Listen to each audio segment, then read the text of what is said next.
George Kennedy, A Lei de Deus e a Mulher.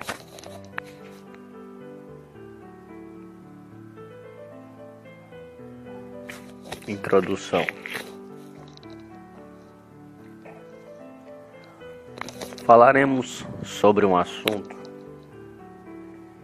importante e prático, especialmente nos dias de hoje. Abordaremos a questão a partir do que Paulo trata em 2 Timóteo, capítulo 2, quando afirma: "E não permito que a mulher ensine, nem exerça autoridade de homem, e esteja, porém, em silêncio." Paulo teve que lidar com a questão da liderança masculina, tanto na família como na igreja. Este texto não está tratando especificamente da questão de um ofício na igreja, presbítero docente ou regente, ou mesmo diácono, mas trata do papel do homem e da mulher, ou mais claramente de uma atribuição específica que envolve o homem e a mulher na igreja.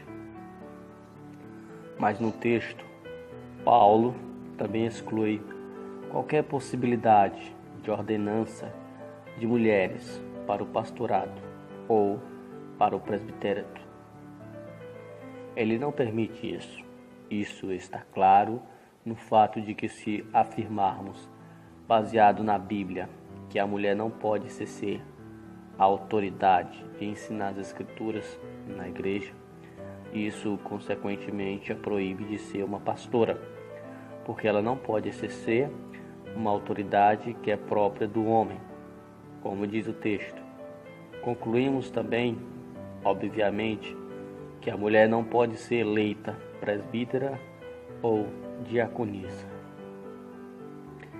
Esse texto de 1 Timóteo, capítulo 2, versículo 2, e de 1 Coríntios, capítulo 14, versículo 33 ao 35, se baseiam na lei de Deus. Paulo diz: "Conservem-se as mulheres caladas nas igrejas, porque não lhes é permitido falar, mas estejam submissas, como também a lei o determina." 1 Coríntios, capítulo 14, versículo 34.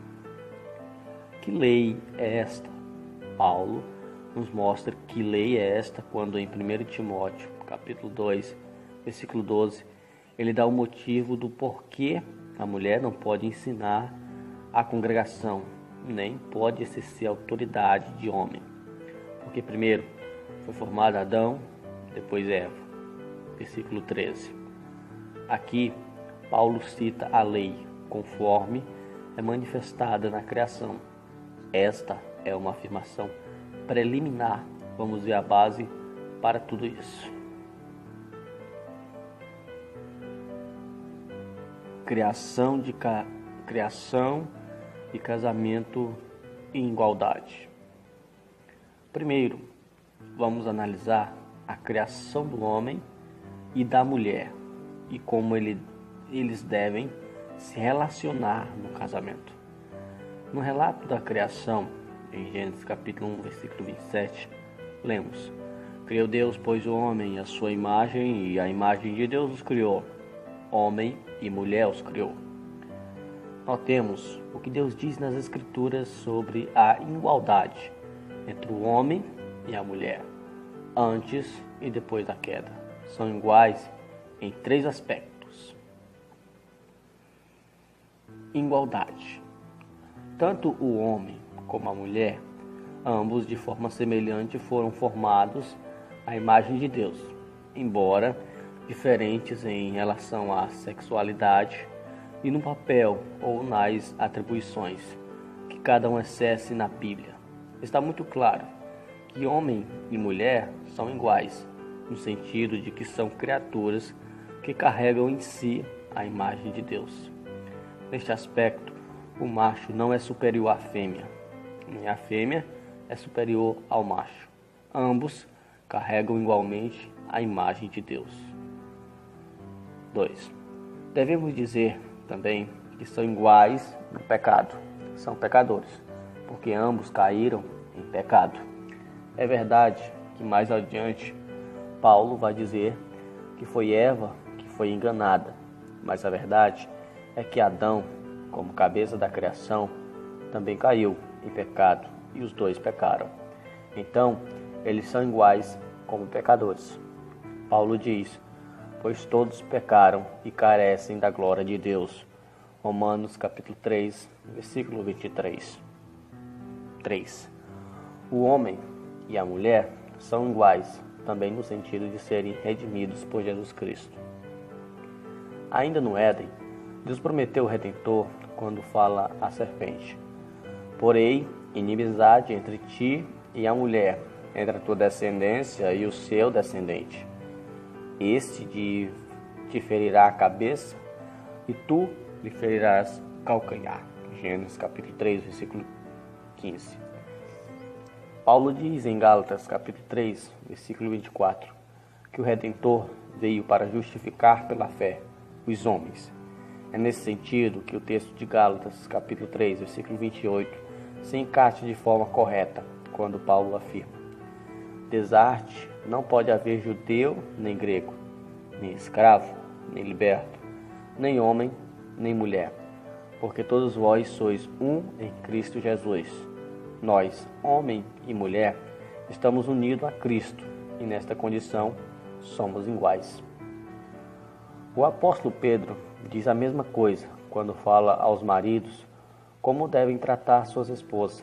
Ele diz: porque sois juntamente herdeiro da mesma graça de vida. 1 Pedro capítulo 3, versículo 7.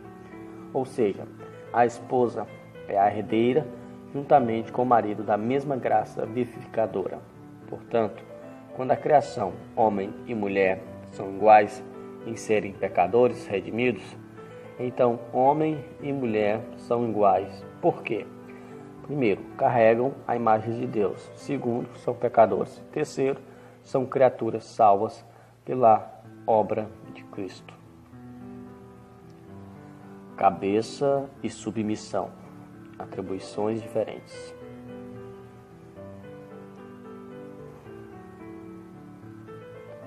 É interessante que o mesmo Deus que nos fez iguais nos dá papéis diferentes. Aqui começa a distorção que muitos fazem da palavra de Deus. Muitos dizem que Deus não pode fazer pessoas iguais com atribuições diferentes, especialmente quando um tem de ser o cabeça do relacionamento e o outro tem de se submeter a este que é o cabeça. Mas este é um ensinamento uniforme em todo o Novo Testamento. Está bem claro o que Pedro fala em 1 Pedro capítulo 3, versículo 1 ao 6, e o que Paulo diz em Efésios capítulo 5, versículo 22 ao 25 e versículo 33, e em Colossenses capítulo 3, versículo 18, e em Tito capítulo 2, versículo 1 ao 5. Será que o Espírito Santo, nessas passagens, não chama as mulheres, mesmo sendo iguais, a submeterem à liderança de seus maridos? Será que a palavra-chave usada pelos apóstolos não é submissão? Os textos afirmam que o marido deve ser o cabeça e liderança amorosamente sua esposa. Não podemos esquecer o que Pedro diz em 1 Pedro capítulo 3, verso 7, ou o que Paulo diz em Efésios capítulo 5, versículo 25 ao 33. Não é exigido aos maridos que submeterem à esposa, mas a esposa é chamada a se submeter ao marido voluntariamente, como que ao Senhor. Versículo 22. As mulheres sejam submissas ao seu próprio marido, como ao Senhor. A mulher se submete ao marido porque ela ama ao Senhor. Da mesma forma, o marido deve amar a esposa porque ele ama ao Senhor. Além do mais, o marido não deve tratar a esposa com amargura ou aspereza. Colossenses capítulo 3, versículo 19. Paulo diz isso claramente: maridos, amai as vossas esposas, e não as trateis com amargura. Se o marido tratar a sua esposa, assim suas orações não serão ouvidas pelo Deus dos céus. 1 Pedro, capítulo 3, versículo 7. Mas precisamos fazer a seguinte pergunta: por que os apóstolos têm este ensino tão uniforme? Porque eles se referem ao marido como cabeça ou como líder, usando o termo grego kéfale, para mostrar que ele é o cabeça do lar? Os apóstolos falaram com a autoridade de Cristo e receberam a mesma revelação. Mas em que bases escreveram isso? Creio que podemos entender de onde eles tiraram esta argumentação. Se olharmos para o que Paulo diz em 1 Coríntios capítulo 11, não vamos abordar todas as questões contidas neste capítulo, mas aquilo que nos importa agora. 1 Coríntios capítulo 11.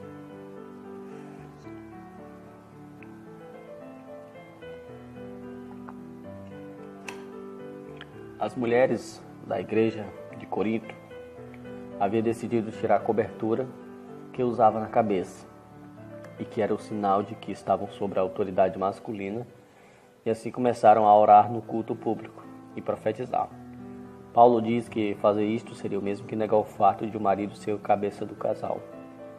Sua argumentação começa dos versículos 2 e 3 de 1 Coríntios 11. Vamos apenas destacar 2 pontos deste capítulo. Paulo, no versículo 2, louva os crentes porque eles estavam guardando as tradições que Paulo havia ensinado, ou seja, as verdades centrais da fé cristã. No versículo 3, ele descreve o papel do marido em relação à mulher, como sendo ele o cabeça do casal, porque de fato ele é o cabeça da mulher. Por quê? A resposta está no versículo 8 e versículo 9. Porque o homem não foi feito da mulher, e sim a mulher do homem. Porque também o homem não foi criado por causa da mulher, e sim a mulher por causa do homem. Vemos que Paulo se reporta à criação do homem. Aqui, o apóstolo Paulo se reporta à atividade criadora de Deus, a sua criação. Paulo está usando a lei de Deus, a lei da criação. Mas, em lugar de dizer que criou a mulher para ser auxiliadora do homem, ele diz que a mulher foi criada por causa do homem, versículo 9. Mas veja que primeiro Paulo diz que Deus criou a mulher a partir do homem, porque o homem não foi feito da mulher, e sim a mulher do homem, versículo 8. E então diz, porque Deus criou a mulher foi criada por causa do homem, versículo 9. Em outras palavras, ele cita a ordem da criação. Desse modo, vemos que o fato de a mulher ter sido criada a partir do homem, isso indica quem deve ser o líder da família e quem deve auxiliar esse líder. Não pode haver uma reversão na ordem desta criação. Porém, mais adiante Paulo diz que todo homem é nascido de mulher, no versículo 11, deste capítulo 11. Paulo diz que o homem não é independente da mulher, nem a mulher é independente do homem. Mesmo assim, Paulo deixa bem claro no versículo 9 que a mulher existe por causa do homem. No entanto, Paulo diz no versículo 7 que a mulher é a glória do homem. Por quê? Quando vemos os homens e mulheres que surgem depois de Adão e Eva, sempre há necessidade de lembrarmos que Adão foi criado por Deus, do pó da terra. Então, a glória é sempre de Deus. O homem é a glória de Deus. Versículo 7. Mas a mulher foi criada por Deus a partir do homem, usando algum elemento do homem, uma costela, como está registrado em Gênesis. Então, quando olhamos para uma mulher, inevitavelmente, vemos uma porção da glória do homem. Podemos entender desta forma. Em Adão está manifesta a honra e a majestade de Deus. Em Eva está manifestada a honra e a majestade do homem, o marido. Creio que é isso que Paulo quer dizer ao afirmar que a mulher é a glória do homem. Versículo 7. Assim como o homem foi criado por Deus, do pó da terra, sendo isto a glória de Deus, glória para Deus, a mulher foi criada do homem, sendo por isso a glória do homem para o homem. Em Provérbios 12, versículo 4, Salomão diz que A mulher virtuosa é a coroa do seu marido. Mas o texto pode também significar que a mulher também traz beleza e deleite ao estar ao lado dele. Então, o argumento para um princípio de quem é o cabeça vem do fato de que o homem foi criado primeiro e a mulher foi criada depois, e por causa do homem e a partir dele. Paulo deixa muito clara essa lição no versículo 9, porque também o homem não foi criado por causa da mulher, e sim a mulher por causa do homem. Se perguntarmos quem deve auxiliar ao outro no cumprimento do seu papel, Paulo nos responde dizendo que é a mulher que vai auxiliar ao homem, e não o homem que tem de ser auxiliador da mulher. Não estamos dizendo que o homem não deve ajudar a mulher. É claro que um ajuda o outro. Mas aqui, Paulo está argumentando quanto à questão de quem é o cabeça e quem se submete ao cabeça. Deus responde a essa questão aqui. Diz Paulo, através de uma lei natural, ou seja, do modo como ele criou o ser humano. Primeiro, o homem e depois a mulher.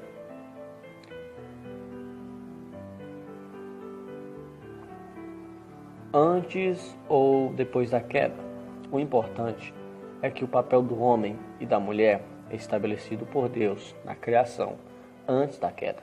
O Novo Testamento jamais usa a maldição que foi pronunciada à mulher depois da queda como a base neotestamentária para a liderança do homem sobre ela. Estamos nos referindo às palavras de Gênesis, capítulo 3, versículo 16, que diz: "E a mulher disse, multiplicarei sobre modo os sofrimentos da tua gravidez. Em meio de dores darás a luz filho.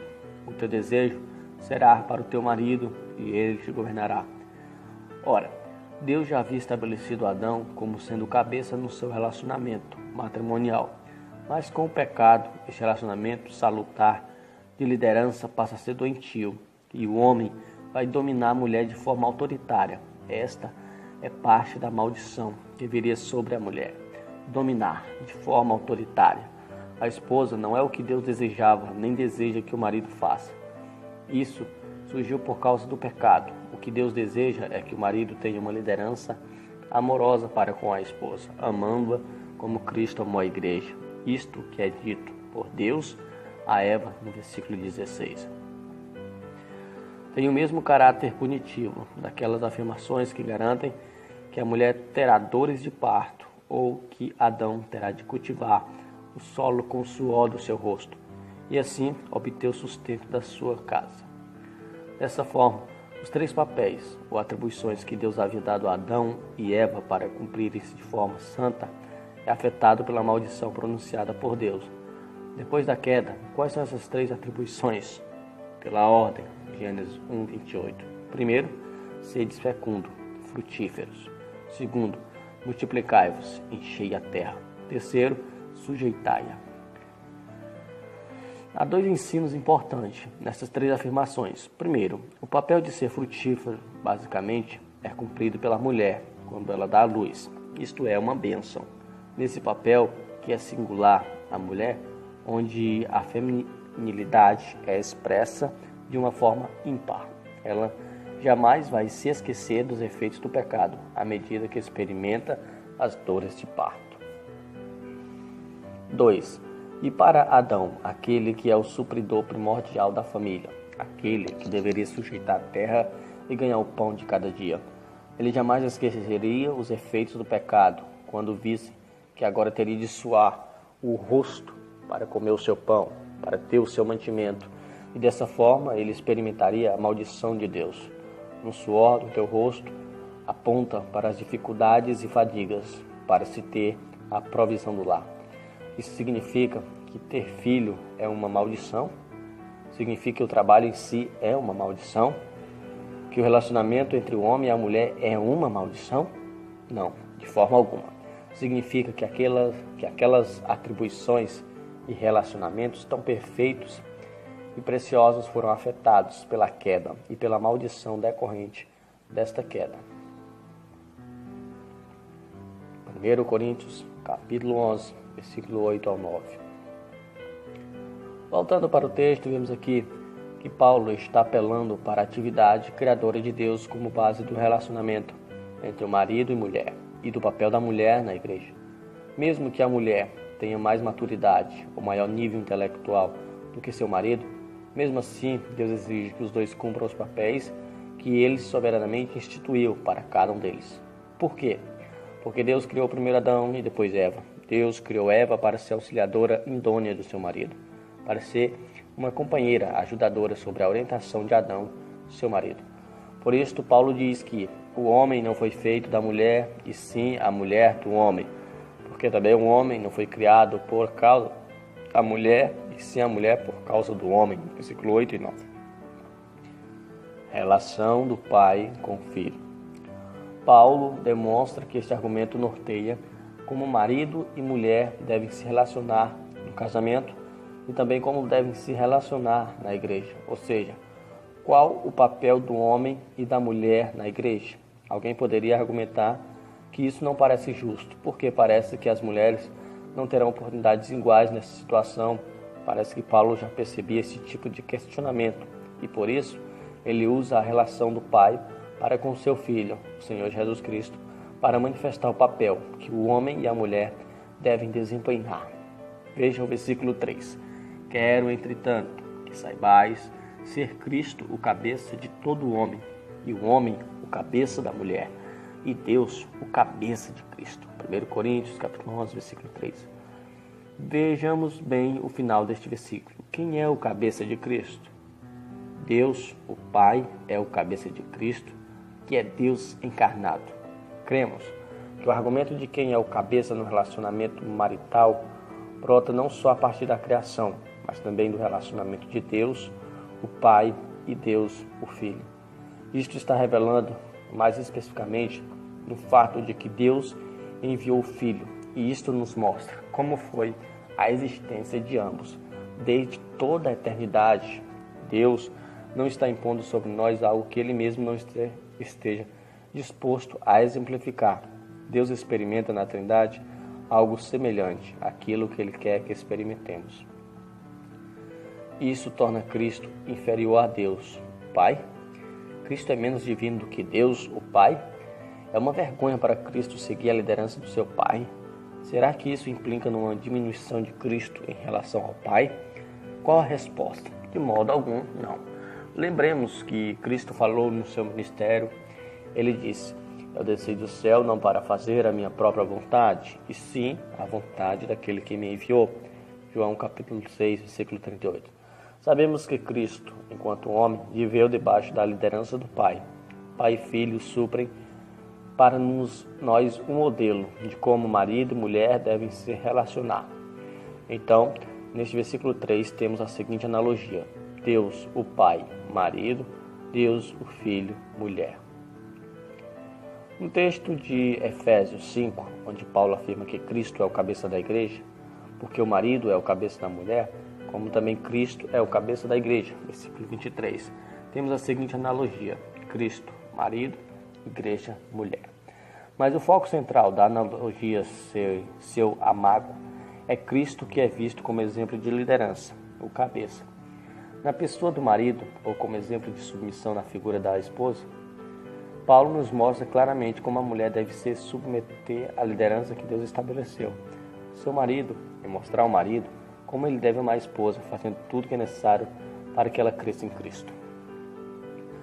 Porque os apóstolos Paulo e Pedro argumentam a favor da submissão da mulher do seu marido, por causa da ordem da criação. Isso não mudará até o mundo terminar. Por causa do modelo de relação existe entre Deus, o Pai, e Deus, o Filho. Estas são duas razões absolutas que não envolvem os aspectos cultural. Digo isto porque muitos querem interpretar o que Paulo diz em relação à mulher como algo comum à cultura da época. Não é verdade, porque Paulo usa um argumento teológico, usa o argumento da atividade criadora de Deus, a figura da relação existente entre o Pai e o Filho. Então vemos que o relacionamento matrimonial também serve de pano de fundo para o ensinamento que o apóstolo Paulo ministra à igreja. A base é bem teológica. Timóteo, capítulo 2, versículo 11 ao 14. Voltemos para a primeira epístola de Paulo a Timóteo, versículo 11. A mulher aprenda silêncio com toda submissão. Versículo 12. E não permito que a mulher ensine nem exerça autoridade de homem, esteja porém em silêncio. Versículo 13. Porque primeiro foi formado Adão, depois Eva. 14. Versículo 14. E então Adão não foi iludido, mas a mulher sendo enganada caiu na transgressão. Prestemos atenção para o fato de que Paulo começa falando em silêncio e submissão no versículo 11. E termina citando a palavra silêncio no final do versículo 12. Ter de falar sobre estas coisas não é nada simpático, mas Paulo escreve estas palavras sobre a liderança do Espírito Santo. Paulo queria ensinar às mulheres e a toda a igreja. Paulo diz: e não permito que a mulher ensine ao homem, no caso, nem exerça autoridade de homem. Precisamos reconhecer que aqui o homem é o objeto de dois verbos, ensinar e exercer. Embora a palavra homem só apareça depois do segundo verbo, exercer, a ideia é de exercer autoridade. Tudo isto está num contexto que envolve de forma ampla a vida da igreja. O que Paulo tem em mente aqui é o ensinar verdades espirituais. Ele não está dizendo que a mulher não pode ensinar ao marido como usar a máquina de lavar pratos ou como cozinhar. Ela não está exercendo autoridade sobre o homem ao fazer isso, mas está desempenhando o seu papel de auxiliadora. O que Paulo não permite é a mulher ensinar o homem as verdades bíblicas. As palavras centrais aqui no texto são mulher e homem. É por causa das distinções e atribuições existentes entre os dois sexos que Paulo estabelece uma diretriz. O apóstolo faz isso como porta-voz de Cristo, com a autoridade plena de um apóstolo. Como veremos adiante, as mulheres certamente são encorajadas a ensinar a outras mulheres e criação. Tito, capítulo 2, versículo 3 ao 4. 2 Timóteo, capítulo 3, versículo 15. Na igreja, a mulher não tem a permissão de Deus para ensinar ao homem e de exercer autoridade sobre o homem, a menos que ela vire de cabeça para baixo, a ordem específica de Deus. É um mandamento mais amplo do que simplesmente proibir que a mulher tenha um ofício na igreja, pastora, presbítera, diaconista.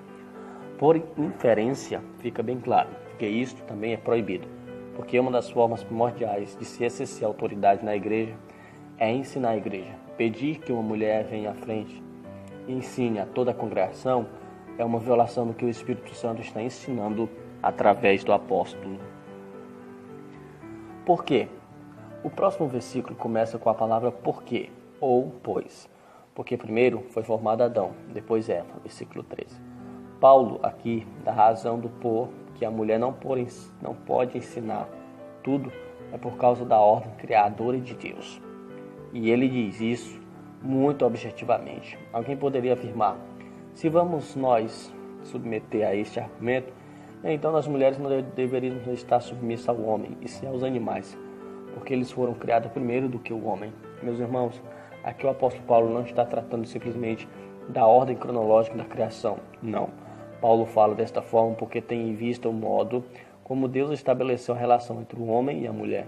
Ele está pensando em quem é o cabeça e quem tem autoridade para desempenhar o papel de líder. É nessa relação que ele diz: primeiro foi formado Adão, depois Eva. Então, Paulo está argumentando da ordem da criatura de Deus, determina quem é o cabeça e quem está em submissão na família e também na igreja, na atividade de quem deve ensinar e exercer a autoridade. Casamento, igreja e liderança. Pensemos de forma clara. Qual foi o argumento que Paulo usou para definir quem é o cabeça no casamento?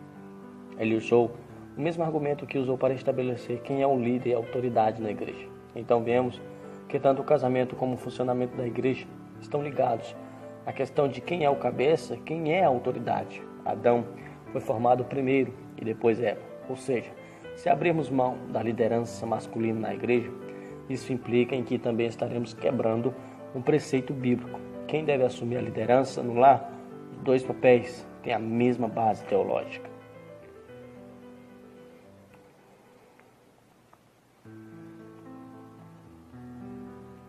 Papéis invertidos. 1 Timóteo capítulo 2, versículo 14. Mas Paulo adiciona ao seu argumento da criação uma ilustração com relação à queda no versículo 14. E Adão não foi iludido, mas a mulher, sendo enganada, caiu em transgressão. Compare essa expressão de Paulo com Gênesis 3, versículo 13. Ali vemos o que Eva disse para Deus: a serpente me enganou e eu comi. Veja que Paulo está citando as próprias palavras de Eva. Ele não está inventando uma história. Se pudermos ver isto em um contexto mais amplo, veremos que foi exatamente quando os papéis foram invertidos, na hora da tentação, que a queda aconteceu. Pensemos nisso. A serpente vem conversar com Eva e não com Adão. Vem conversar um assunto exatamente com quem não deveria, porque Eva deveria se submeter à liderança do seu marido. A serpente inverte as prerrogativas. Ela fere e quebra a autoridade de Adão. A serpente vai a Eva e começa a tentá-la. Adão está junto, mas não se manifesta. Não assume a sua liderança como deveria fazer. Adão dá a entender à sua esposa que ela pode e deve agir por conta própria, que deve assumir uma atitude de autoridade sozinha, sem a decisão do cabeça, sem a decisão do marido. Por isso, Eva confessa a Deus que foi enganada. A serpente me enganou e eu comi. Versículo 13. Mas ela vai em frente e entrega o fruto proibido a Adão, que estava com ela. E embora Paulo diga que Adão não foi iludido, ele, seguido erradamente a liderança de sua esposa, come do fruto proibido. Ele não assume a liderança e não adverte a sua mulher do erro, mas torna-se cúmplice. Dessa forma, concluímos que por causa da inversão dos papéis ocorreu a queda do homem. Paulo cita isto para ilustrar o que acontece quando as atribuições, quando os papéis são invertidos. Não estamos dizendo que a culpa é toda de Eva, ao contrário, dizemos que a culpa maior é de Adão, porque ele negligencia seu papel de cabeça e se deixa levar pela astúcia de Satanás. Fica bem claro que a serpente sabia a quem deveria enganar e conseguiu o seu intento. Vemos que Paulo não usa aqui um argumento cultural, um costume da época, para resolver um problema que Timóteo enfrentava na igreja de Éfeso. Está claro que Paulo não permite que a mulher ensine aos homens, tendo em vista o primeiro casal, quando a mulher foi enganada e quando foi quebrada a ordem da criação. Paulo está claramente exercendo sua autoridade apostólica para dizer que a mulher não pode ensinar na igreja, porque esta é prerrogativa daquele que tem autoridade do ensino e da liderança na igreja, o homem. E Paulo faz isso tomando como base a ordem da criação de Deus. O texto mais odiado das feministas. Vamos para o texto mais odiado das feministas cristãs, mas que consolida a posição bíblica. Versículo 33. Porque Deus não é de confusão, e sim de paz. Como em todas as igrejas dos santos, versículo 34, conservem-se as mulheres caladas nas igrejas, porque não lhes é permitido falar, mas estejam submissas, como também a lei determina. Se, porém, querem aprender alguma coisa, interroguem em casa a seu próprio marido, porque para a mulher é vergonhoso falar na igreja. 1 Coríntios capítulo 14, versículo 33 ao 35. O contexto dessa passagem mostra Paulo tratando com pessoas que estavam quebrando a ordem normal que deveria haver no culto, porque reedificavam ter a liderança do Espírito. Para exercer esta liderança, cremos que as mulheres da época achavam que a liberdade que tinham em Cristo e o derramado Espírito deste Pentecoste lhe dava o direito de assumir a liderança, a autoridade no culto. Isso torna a passagem muito interessante para nós. Quando uma mulher questiona: se Deus me chamou, me vocacionou, me encheu do seu Espírito, me deu habilidades, inteligência, quem é você para me dizer que não devo ser ordenada ao ministério ou que não posso ensinar? Bem, neste caso podemos tomar as palavras de Paulo e dizer: o problema com este raciocínio é que o apóstolo Paulo nos diz que ele não permite isso. Será que lembramos como Paulo falou aos coríntios que estavam estes profetizando e trazendo revelações do Espírito através de línguas estrangeiras? Ele diz: aqueles crentes de Corinto, versículo 28, mas não havendo intérprete, fique calado na igreja. Ou seja, vocês podem ter uma mensagem vinda de Deus através de línguas estrangeiras, mas se não tiverem um intérprete, fiquem calados, ou seja, mesmo que eles tivessem alguma mensagem especial e um dom extraordinário, mesmo que tivesse esta grande aptidão, se não tivesse intérprete, devia ficar calados. Paulo está dizendo algo semelhante às mulheres aqui no texto. Vejamos o versículo 33.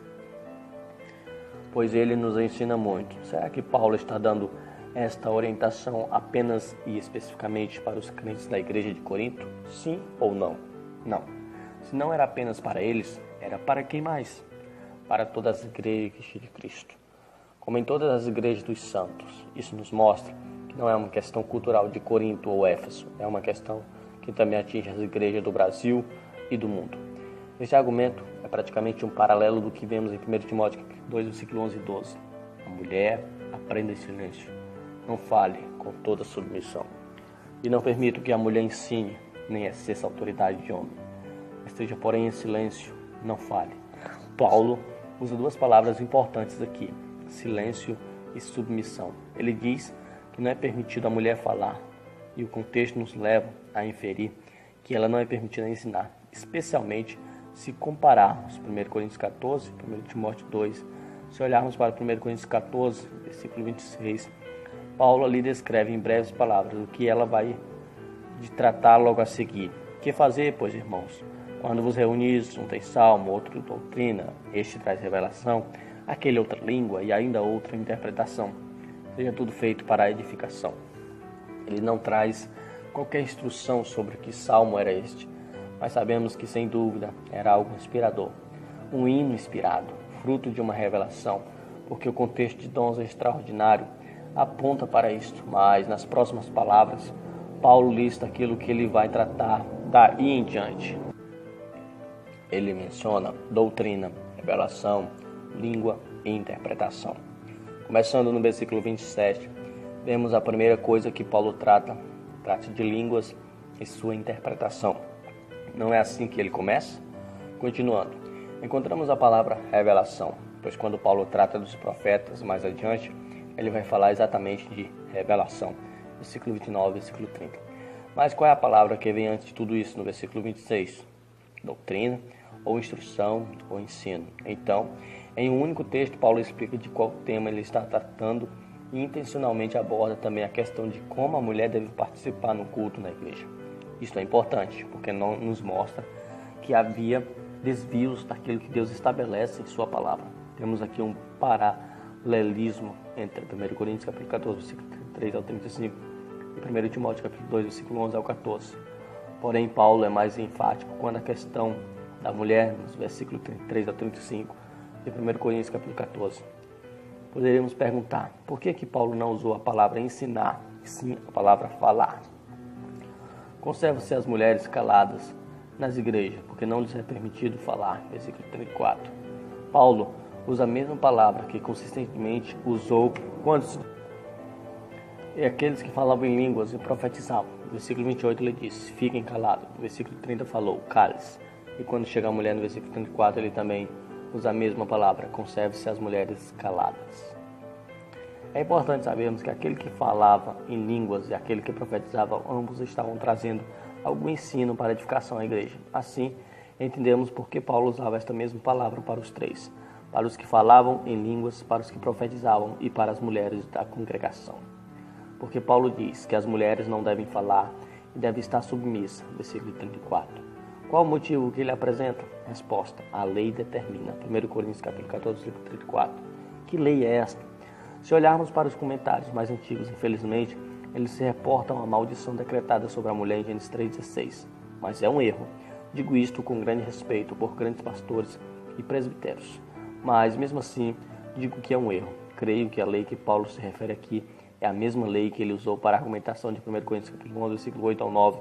E a mesma lei usada em 1 Timóteo capítulo 2, versículo 3. Que lei é esta? O homem não foi feito da mulher, mas a mulher foi feita do homem. Nem o homem foi criado por causa da mulher, mas a mulher foi criada por causa do homem. Adão foi criado primeiro e depois Eva. É por isso que estamos tratando deste assunto debaixo de uma visão mais ampla, da lei e da piedade. Isso nos demonstra o que a lei determina. Conservem-se as mulheres caladas nas igrejas, porque não lhe é permitido falar, mas esteja submissa, como também a lei determina em 1 Coríntios capítulo 14, versículo 34. Vemos que o apóstolo Paulo dirige estas palavras aos crentes. Ele está se referindo à igreja. Ele sabe que homem e mulher são um em Cristo, sabe que somos justificados, chamados igualmente, mas somos chamados igualmente para exercermos papéis diferentes. Paulo sabe que o que Deus ordena, institui e, sem dúvida, bom para nós. Não é algo que nos rebaixa ou que nos menospreza, mas é algo bom para a igreja.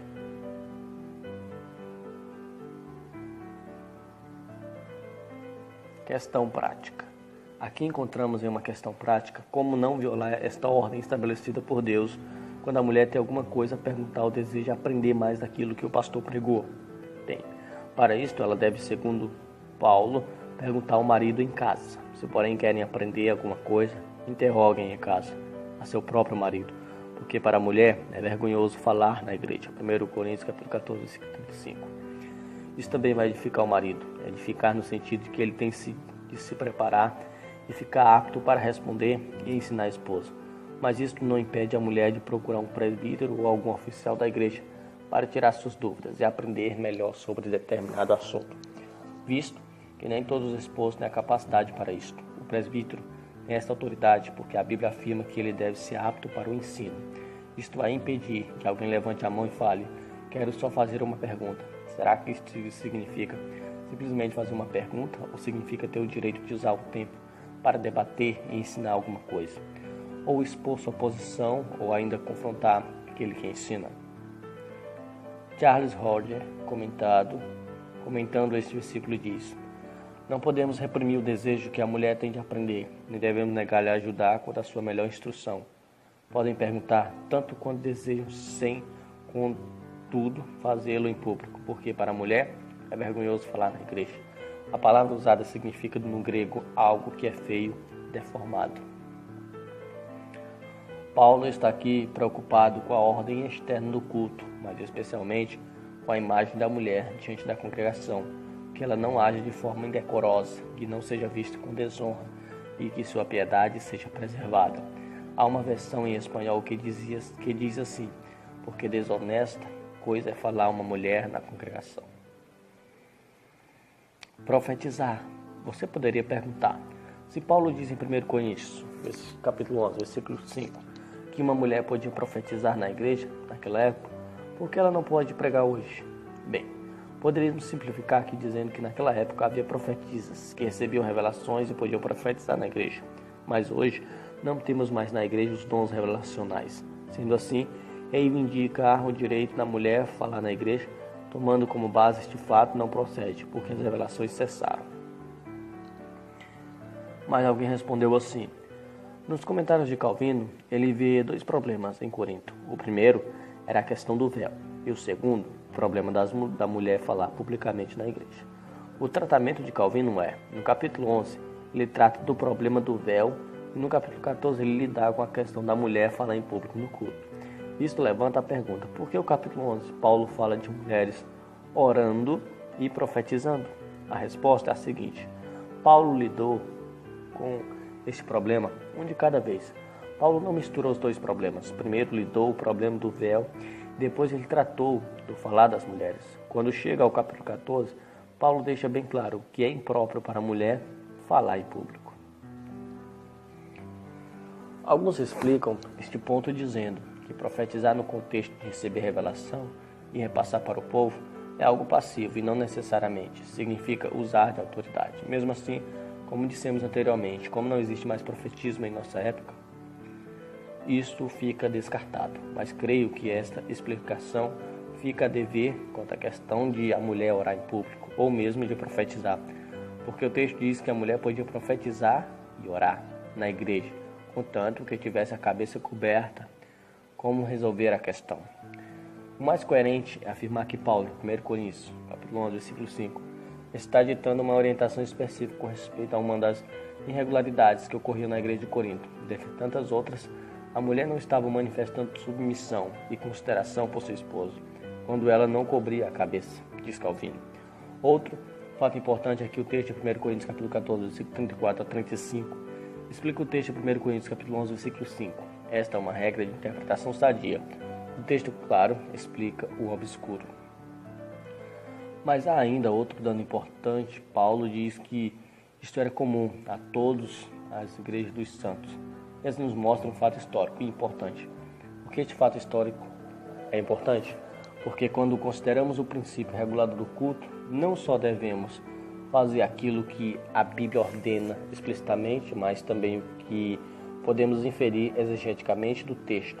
E se há algum exemplo histórico, bíblico, que nos autorize a permitir determinadas coisas no culto, neste caso vemos que o dado histórico é que em todas as igrejas do Novo Testamento as mulheres se conservavam caladas, do versículo 33 ao versículo 34. E não temos nenhum exemplo histórico na Bíblia que autorize a permitir a mulher orar e falar em público, quando se trata do contexto da igreja e seu papel na congregação e suas extensões. Não vemos isso no Velho Testamento e nem no Novo Testamento. Até na sinagoga judaica, somente os homens tinham permissão de orar ou ensinar, e esta prática continua na igreja posteriormente.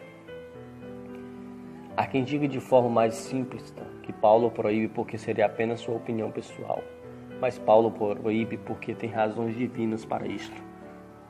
Quebra a ordem da criação, quebra o princípio da liderança no lar e na igreja. Muitos pensam que tudo isso é a ideia da cabeça de Paulo. Será? De quem foi a ideia? Vamos voltar para 1 Coríntios 14. Veja como o apóstolo Paulo chega ao ponto crucial da sua explicação. Vejamos o versículo 36. Porventura a palavra de Deus se originou no meio de vós, ou veio ela exclusivamente para vós outros? Ou seja, foram vocês que deram origem a estas palavras? Para mim é uma frase bastante irônica. É como se Paulo também perguntasse: será que foram vocês que escreveram Bíblia? Ou será que a palavra de Deus foi dada só para vocês? Será que só vocês sabem o que é uma ordem de culto e nós não sabemos? Paulo está fazendo esta pergunta penetrante porque está certo de que eles conhecem qual a resposta correta. A resposta de Paulo está na sua conclusão no versículo 37. Se alguém se considerar profeta ou espiritual, reconheça seu mandamento do Senhor, o que vos escrevo. Ele está se referindo aos profetas da época, aos que falam em língua, e às mulheres dizendo: como vocês devem receber o que eu escrevi? Resposta: como mandamento do Senhor. Então ele destaca, e o que ele acaba de falar é mandamento do Senhor. E ele, em seu porta-voz, Paulo, escreve a Bíblia. Conclusão. O que isso proíbe as mulheres? Olhemos para Tito, capítulo 2, versículo 1 ao 5. Ali, Paulo afirma que as mulheres mais velhas devem ensinar as mulheres mais novas como se portarem com seus maridos e seus filhos, a serem sensatas, honestas, boas donas de casa, submissas aos seus maridos, bondosas, e assim a palavra de Deus não será difamada. Além disso, a Bíblia também não proíbe as mulheres de testemunharem informalmente da ressurreição de Cristo, como foi o caso de Maria Madalena, ou de compartilharem sua fé em Cristo, mesmo com os homens, como ocorreu com Priscila e Apolo. Vejamos estes dois exemplos. Mateus, capítulo 28, versículo 7, versículo 9, versículo 10. Pense nas últimas palavras de Jesus para as mulheres. Ide, avisar a meus irmãos que se dirijam a Galiléia, e lá me verão. A Bíblia não proíbe a mulher de, junto com o marido ou um presbítero, de forma reservada falar com algum homem que está precisando de ajuda doutrinária. É a forma de ajudar as pessoas a crescerem. Portanto, aqui podemos tirar a lição de que Paulo permite um ajuntamento mais particular do homem e mulheres junto para ajudar uma pessoa a crescer na fé. Isto aconteceu com Áquila e Priscila em Atos capítulo 18, versículo 24 ao 26. Neste meio tempo, chegou a Éfeso um judeu natural de Alexandria chamado Apolo, homem eloquente, poderoso nas Escrituras. Era ele instruído no caminho do Senhor e, sendo fervoroso de espírito, falava e ensinava com precisão a respeito de Jesus, conhecendo apenas o batismo de João. Ele, pois, começou a falar ousadamente na sinagoga. Ouvindo, porém, Priscila e Áquila, tomaram-no consigo e o levaram consigo, e com mais exatidão lhes puseram a caminho de Deus. Mas o texto não proíbe as mulheres de ensinar as crianças, segundo Timóteo, capítulo 3, versículo 14, versículo 15, segundo Timóteo, capítulo 1, versículo 5. Portanto, a mulher pode e deve desenvolver um ministério amplo na área do ensino da igreja. Lembremos que o ensino de Paulo, entretanto, para a igreja é a seguinte: e não permito que a mulher ensine nem exerça autoridade sobre o homem. Uma pergunta prática: a mulher pode ser convidada a ir à frente para conduzir toda a congregação a Deus em oração? Temos de lembrar que Paulo proíbe não só o ensinar, mas como exercer autoridade. Quando alguém lê as Escrituras como o pastor, por exemplo, nós temos uma pessoa que é uma autoridade sobre nós. O mesmo se deduz em relação à oração pública. Quando alguém nos conduz em oração, esta pessoa também está exercendo autoridade. Então, de acordo com a palavra, o ler as Escrituras ou orar sobre a congregação, isso significa autoridade e, como tal, não é permitido à mulher.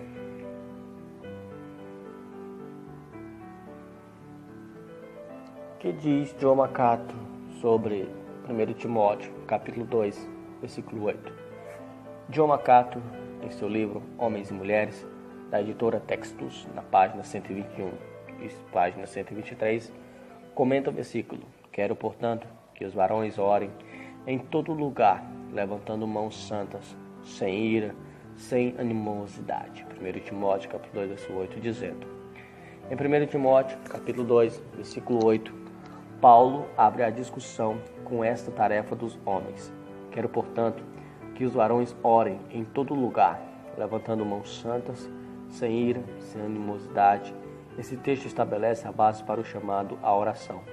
Portanto, refere-se aos 7 versículos anteriores de 1 Timóteo, capítulo 2, que falam sobre a importância da oração em favor de todas as pessoas, especialmente as autoridades não cristãs.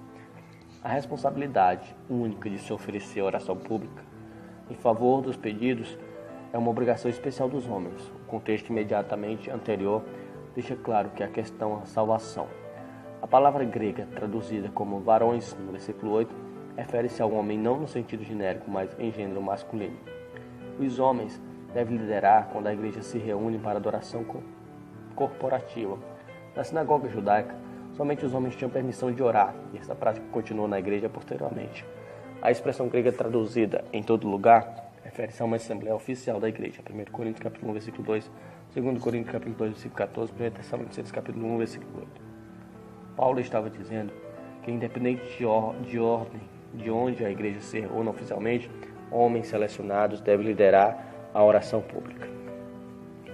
Alguns defendem que esta afirmação contradiz 1 Coríntios 11, 5, onde Paulo permite que as mulheres orem e proclamem a palavra. Esta passagem, porém, deve ser interpretada à luz de 1 Coríntios capítulo 14, versículo 34, que proíbe que as mulheres falem na assembleia.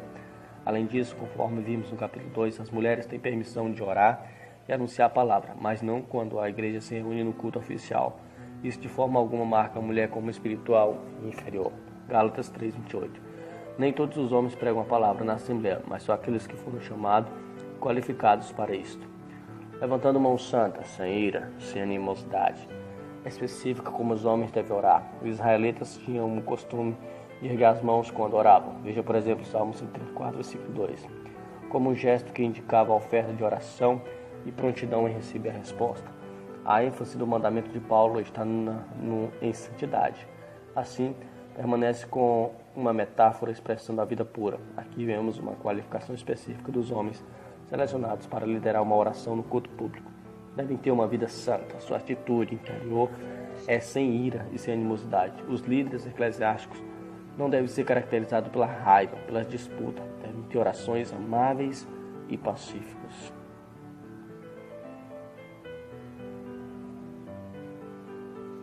Entrevista exclusiva com o Dr. Kenneth. Primeiro, os puritanos. Devemos entender o Evangelho e lei como a mesma coisa ou são diferentes? George Kenneth. É verdade que são diferentes em certo ponto, mas os dois expressam a vontade de Deus para nós de maneira diferente. Por exemplo, a lei expressa a vontade de Deus com respeito à forma como deveríamos viver. O Evangelho expressa como Deus nos salva através de Jesus Cristo, sua morte e ressurreição. Então, o Evangelho primordialmente expressa a graça e a lei, como a própria definição indica, nos mostra a lei, mas nós precisamos da graça de Deus para obedecer à lei.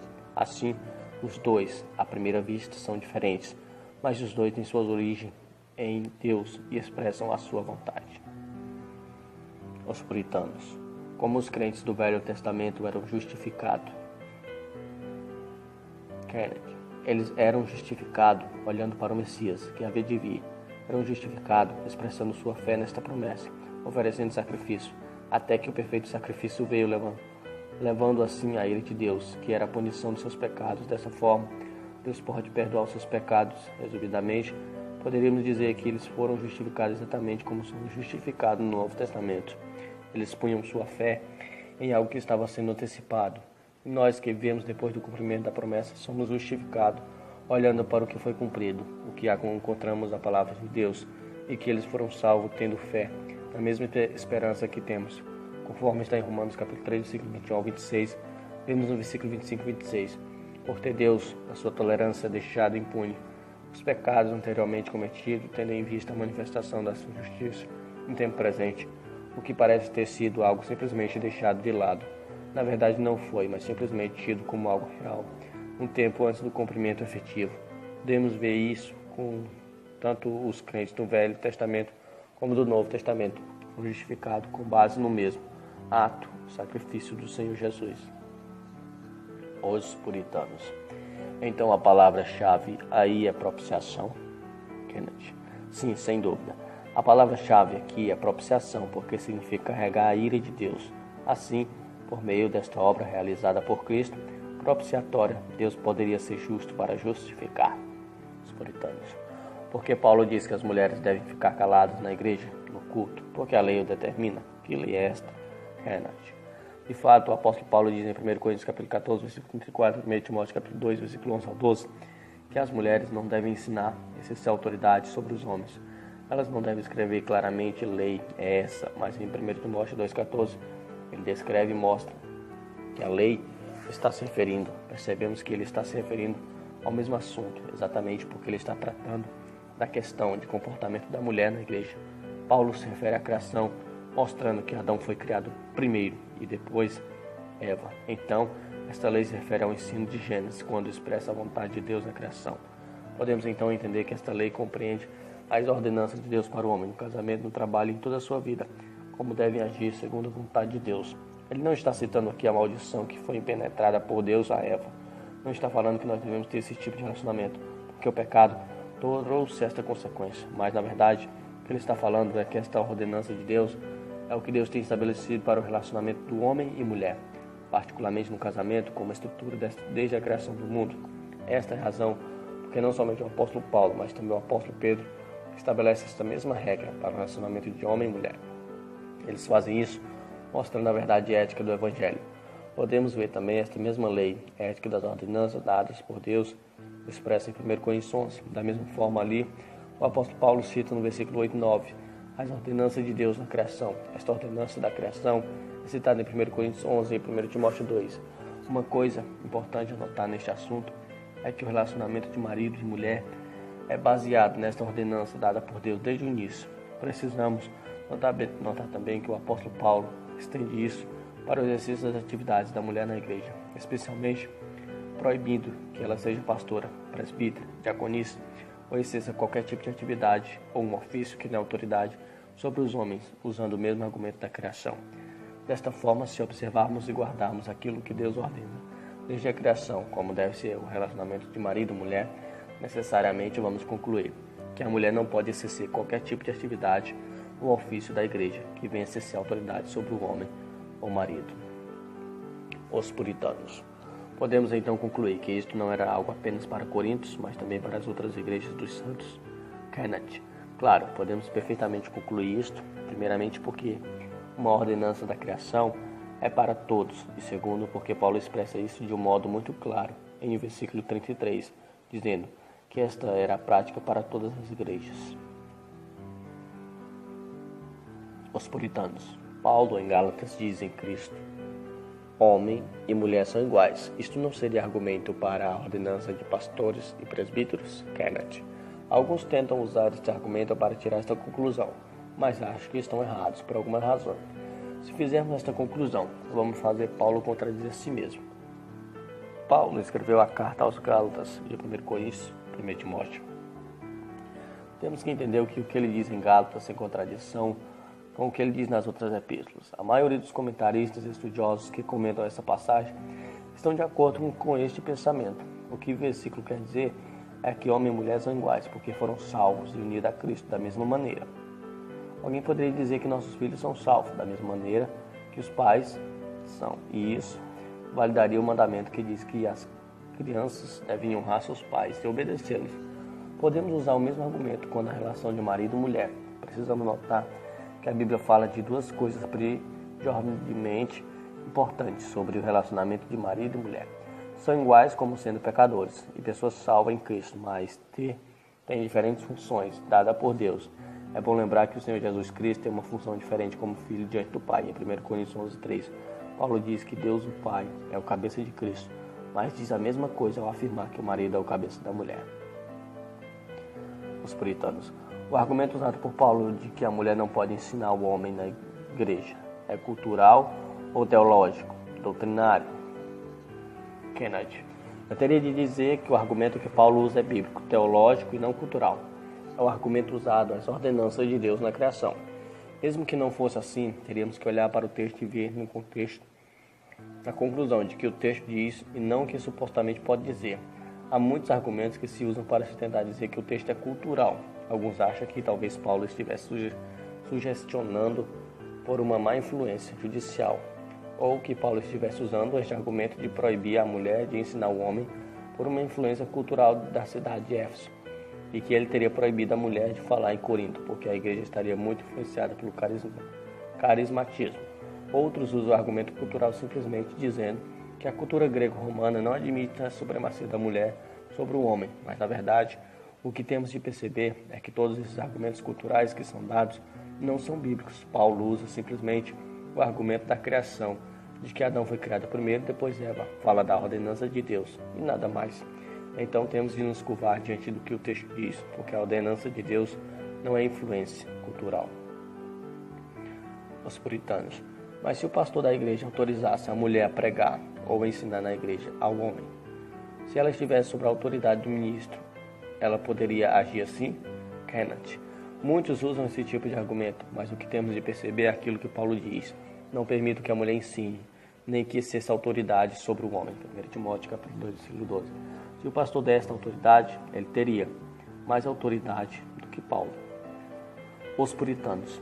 Porque em nossa época há esse desejo das mulheres serem ordenadas pastoras, presbíteras e diaconistas? Por que surge esta ênfase agora quando isto nunca foi praticado na igreja do passado? Kennedy. É difícil responder a essa pergunta, porque é difícil conhecer o coração das pessoas e penetrar em seus pensamentos, mas a resposta talvez seja devido ao espírito da nossa época, que é exatamente o desejo de revolucionar e mudar todas as leis estabelecidas na palavra de Deus. Mas, ao mesmo tempo, podemos perceber que não é só na nossa época. No século 20 e 21, pois percebemos pelas Escrituras que esse espírito já existia no tempo de Paulo, e por isso ele teve de escrever contra todas essas coisas. Talvez duas coisas possam explicar isso. Primeiro, talvez a primeira coisa seja esse entendimento errado a respeito do Evangelho, que coloca o homem e a mulher numa nova condição de desfazer essa antiga ordem estabelecida por Deus. 2. Também a influência de Corinto com o evento das manifestações carismáticas. Dessa forma, o Espírito Santo poderia estar supostamente dando uma nova autoridade. O que Paulo está dizendo é que o ensino do próprio Senhor Jesus, aqui está a ordem dada por Deus, não foi modificada em absoluto. Paulo ensina enfaticamente que o Evangelho não modifica as ordenanças de Deus.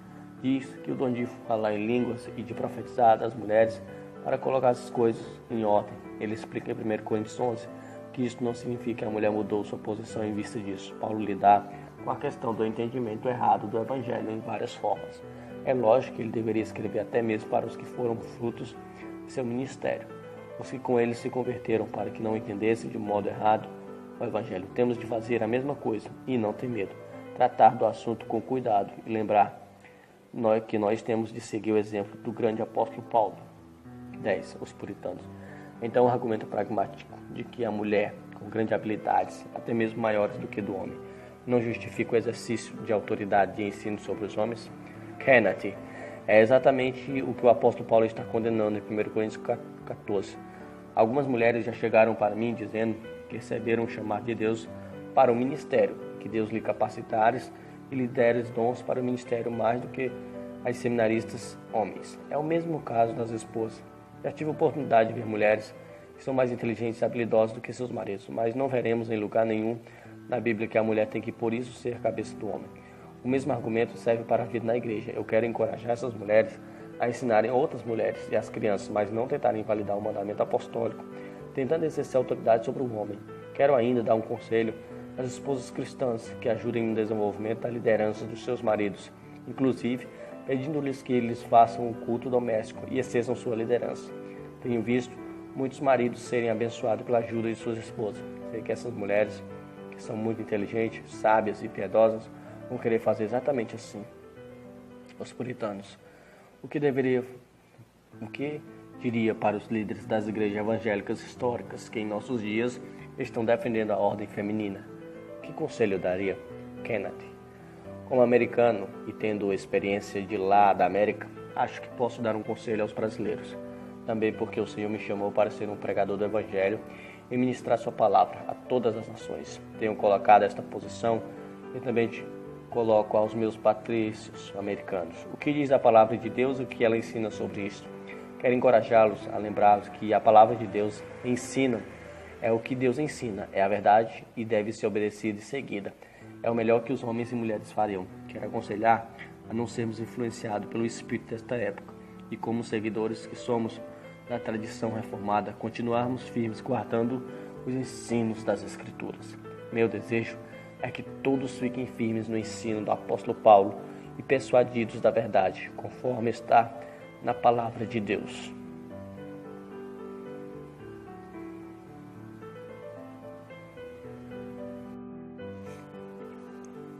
George Kennedy, A Lei de Deus e a Mulher.